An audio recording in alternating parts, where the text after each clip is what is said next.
ভারতের সাম্প্রতিক কর্মকাণ্ডে দুই দেশের সম্পর্ক নষ্ট হচ্ছে। পারস্পরিক সম্মান বজায় রেখে সম্পর্ক সামনে এগিয়ে নেওয়ার কথা বলছেন বিএনপির সিনিয়র নেতারা।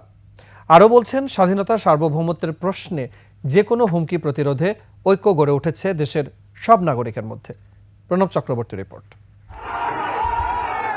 সাম্প্রদায়িক ইস্যুসহ নানা ঘটনায় ভারতের রাজনৈতিক দলগুলোর উস্কানিমূলক বক্তব্য এবং কর্মকাণ্ড সৃষ্টি করেছে বিতর্কের। সর্বশেষ বিজয় দিবস নিয়ে খোদ ভারতের প্রধানমন্ত্রী নরেন্দ্র মোদীর স্ট্যাটাস নিয়ে বাংলাদেশে সৃষ্টি হয় তীব্র প্রতিক্রিয়া।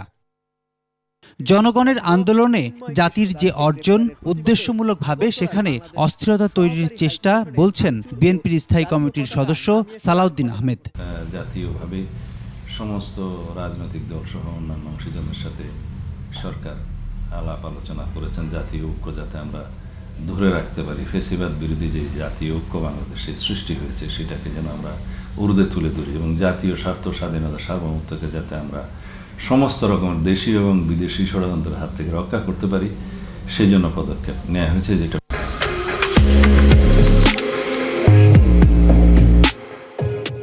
বাংলাদেশ ও ভারতের মধ্যে সম্পর্ক একটি বিশেষ গুরুত্ববাহী ও বহুমুখী বিষয়, যা দুই দেশের ইতিহাস, ভূগোল, সংস্কৃতি ও সমর্থনের। তাই সম্পর্ক নষ্টের দোরগোড়া থেকে ফিরিয়ে পারস্পরিক সংযোগ বাড়ানোর আহ্বান বিএনপির আরেক স্থায়ী কমিটির সদস্য আমির খসরু মাহমুদের। ভারত বাংলাদেশের যে সম্পর্ক গড়ে তোলার কথা, সেই সম্পর্ক যে বিনষ্ট হয়েছে এটাতে নিয়ে কোনো কারো সন্দেহ নেই।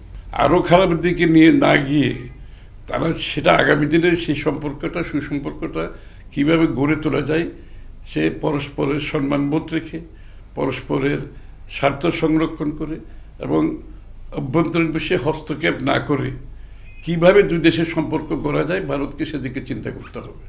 ন্যায্যতা ও সমমর্যাদার ভিত্তিতে সম্পর্ক স্থাপনে মনোনিবেশ করার কথাও বলছেন বিএনপির এই দুই কেন্দ্রীয় নেতা। প্রণব চক্রবর্তী, 21 টেলিভিশন, ঢাকা।